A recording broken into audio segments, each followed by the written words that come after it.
escrever um livro que tem um nome muito sugestivo. O Senhor do Lado Esquerdo. Alberto Mussa, venha pra cá.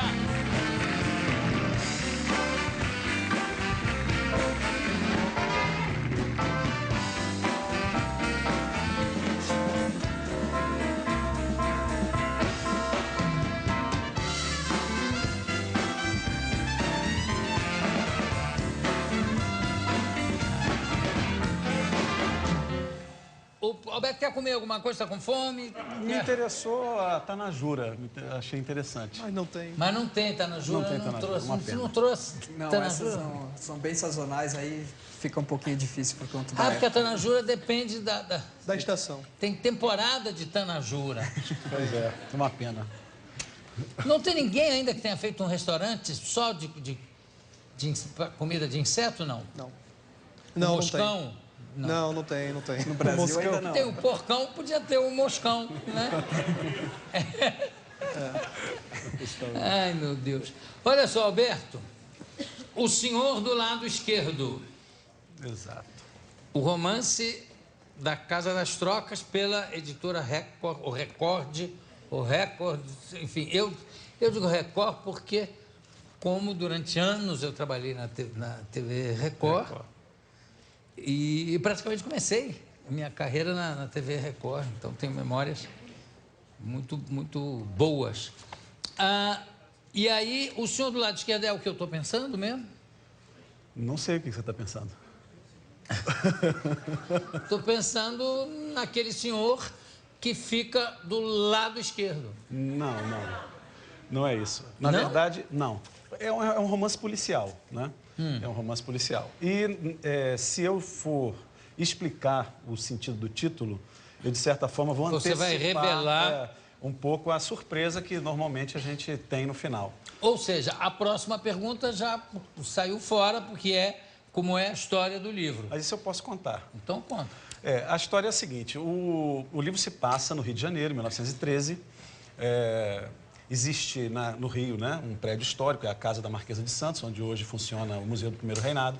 E eu imaginei que nessa casa, que foi a Casa da Marquesa, funcionava uma clínica de ginecologia e obstetrícia, cujo médico, o chefe responsável, na verdade, tinha aquilo como uma fachada para um grande prostíbulo de luxo, né? E também aquela casa funcionava como uma casa para encontro de casais. Por isso, a Casa das Trocas, né? Era um motel, um precursor do motel. Das casas de swing, talvez, de hoje, né? Das casas de swing. E acontece um crime ali. Acontece a morte, logo na primeira cena do livro, acontece a morte do secretário da Presidência da República, né? O governo era do Hermes da Fonseca, e a investigação, ela se dá, né, a partir, numa tentativa, inclusive, de se encobrir o assassinato, né? É feita a investigação, mas o assassinato não vem a público. Então, ela é feita secretamente. E aí é que a história se desenrola, né? Uma grande parte da trama se passa dentro da casa, né? As personagens, existe um perito da Polícia Científica que tinha acabado de chegar ao Brasil nessa época, em torno de 1910, mais ou menos, e ele é especialista em impressões digitais. Então, ele vai fazer ele que é incumbido de fazer a investigação, porque ele é frequentador da casa, ele frequenta as noites de troca de casais com a mulher. Então, ele é designado para fazer a investigação e aí a história vai se desenrolando, né? Você estudou muitos crimes da época? Eu li bastante. Li, assim, na verdade, eu não posso dizer que fiz uma pesquisa específica, né? Mas eu li muita coisa sobre a história do Rio de Janeiro. Existe até um livro de história da polícia do Rio de Janeiro, então, que relata uma série de crimes. E aí a gente se inspira, né? E você é da onde? Você é do Rio? Sou do Rio, sou do Rio. Eu estou curioso, porque eu estou escrevendo um livro também no Rio de Janeiro, só que anos depois, em 38, né? Uhum. Mas é impressionante, o que me impressiona na pesquisa são os prédios, as casas que se perderam, quer dizer, que não conseguiram conservar. Então, é uma parte da história do Rio e do Brasil, né, que você não tem não tem só tem o registro, né? Mas elas em si sobrou muito pouca coisa, né? Agora, que relação você tem com a música O Amanhã? O Amanhã é um samba enredo, né, da União da Ilha, 78. Isso. Esse samba ele foi composto pelo meu tio, Didi, que é um compositor já falecido, mas muito conhecido, porque tem vários sambas que ele ganhou, inclusive A Minha Alegria Atravessou o Mar e Ancorou na Passarela, né, que foi gravado pelo Caetano e tal. E ele fez esse samba com o João Sérgio, né? Na época ele não assinou, ele não assinava todos os sambas, no meio do samba isso é muito comum, né? Nem todos os compositores, os autores assinam. E na época ele não assinou, então ficou só com o nome do João Sérgio. E eu tinha, na época, eu era um garoto, né? Sempre gostei muito de... Eu não sabia que ele era compositor da União da Ilha, nem do Salgueiro, mas eu era capoeirista, né? Eu vivia envolvido com samba na rua, né? Nas quitandas e tal, nasci na zona norte do Rio, no Grajaú. E, bom, e eu comecei a querer fazer samba também, né? A compor, né? Porque eu fazia as músicas de capoeira do meu grupo de capoeira, fazia, né, os pontos nas chulas. E aí, bom, e aí eu fiz, né? Ele me mostrou como provocação lá a sinopse do enredo, e eu fiz um samba muito ruim, né? Eu tinha 16 anos, que começava mais ou menos, eu recordo quando era menino, procurei astros para saber do meu destino. E o samba ia numa outra linha. Ele gostou, naturalmente, desse início e aí fez uma coisa muito melhor, né? Mas eu nunca me considerei, assim, um autor, não. Eu só participei, aí, talvez, 5% desse início da melodia. Agora, eu estou vendo, pelo seu físico, você tem um porte atlético. Você continua na capoeira, fazendo capoeira? Não. Hoje eu faço só musculação. Eu não tenho mais condições de fazer porque... Por quê? Porque se eu der um AU, eu vou cair no chão. É muito duro, né? Precisa ter uma flexibilidade grande. Sabe que o meu operador de som aqui dentro do estúdio, o Edu, é capoeirista da pesada, mas ele está machucado, né, Edu? Mas é incrível, ele dá cada movimento aqui, mas não cada pode parar, coreografia. né? Capoeira não pode parar. Não. Eu parei com o quê? Eu parei há uns 2 anos. Parei de mentir, de dizer que eu já fui capoeirista.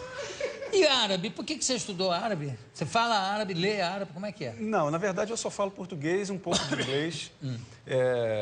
Mas eu tenho uma certa facilidade para aprender desde que eu só leia. Então eu leio árabe, leio outras línguas que eu aprendi a ler. Você lê em árabe? Leio. Com dicionário.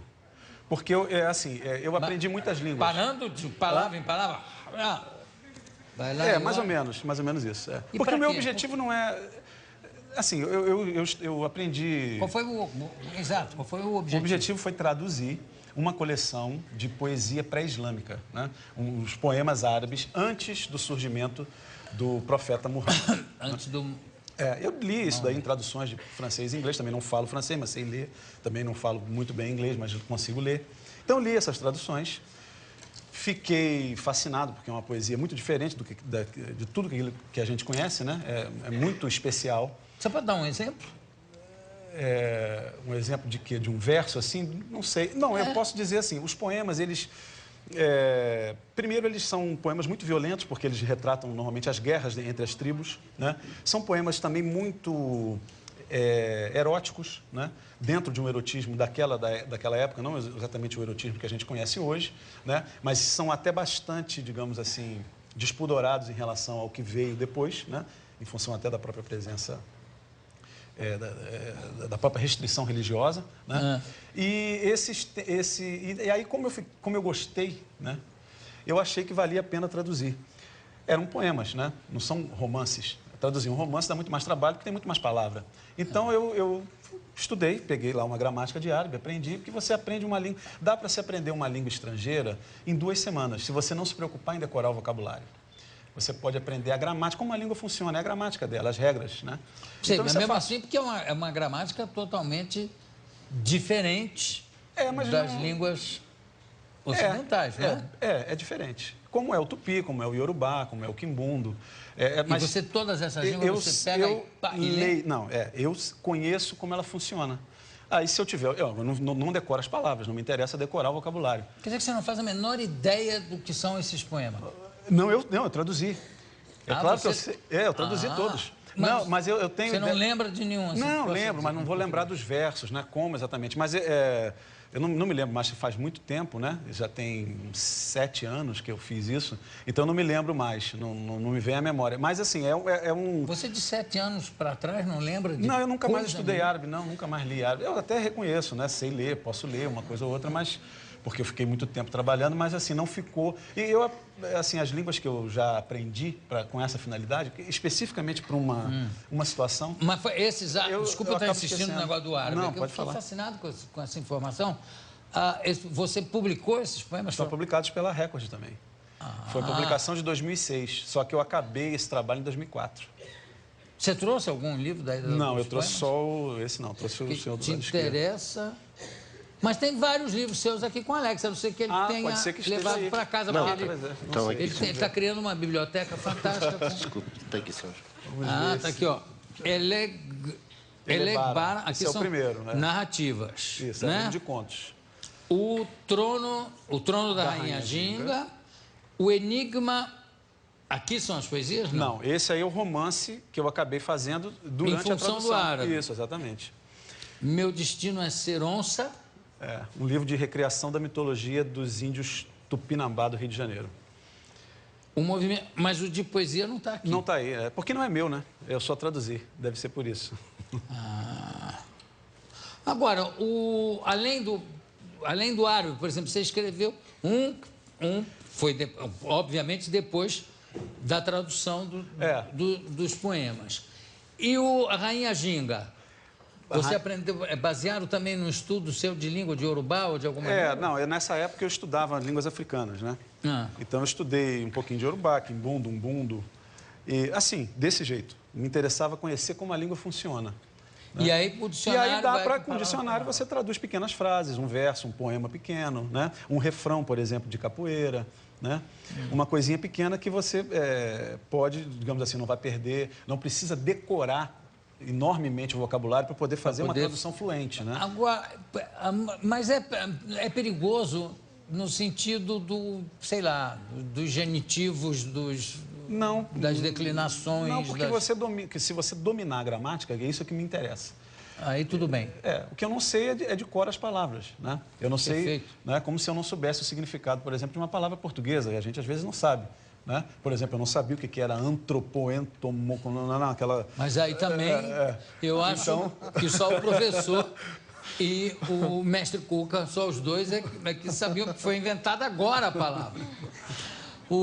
Agora, eu queria que você dissesse como é que é a história do livro que você salvou da biblioteca do seu pai.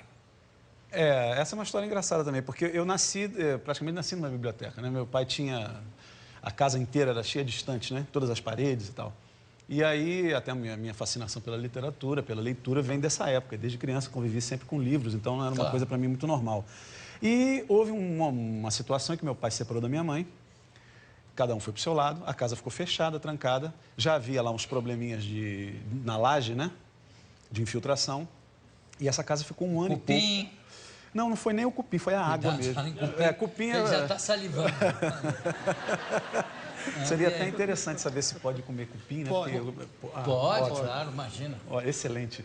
E então aí começou a ter o vazamento e ninguém se deu conta, ninguém viu, a casa ficou fechada há mais de um ano.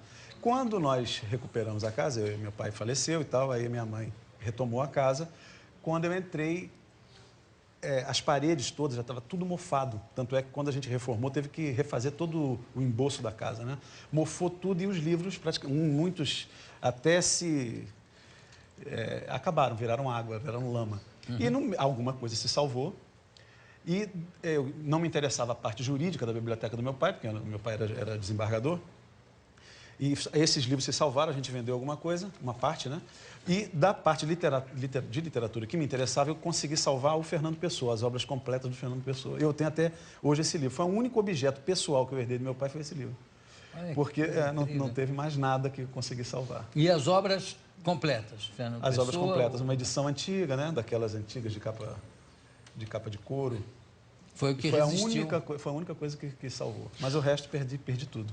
Porque uma perda de uma biblioteca é sempre... Eu fico pensando no incêndio da biblioteca de Alexandria, que acabou Ali estava contida, até aquele momento, estava contida toda a cultura, acho que a ocidental e oriental, acho que estava tudo lá. Foi a primeira vez que dava ainda para se conter isso num lugar. A não ser a chinesa, claro, mas enfim. Mas daquela Acabou região tudo. toda, acabou tudo. Eu conversei com Alberto Mussa. Muito obrigado. Está lançando o senhor do lado esquerdo. Muito obrigado. Daqui a pouco a gente volta.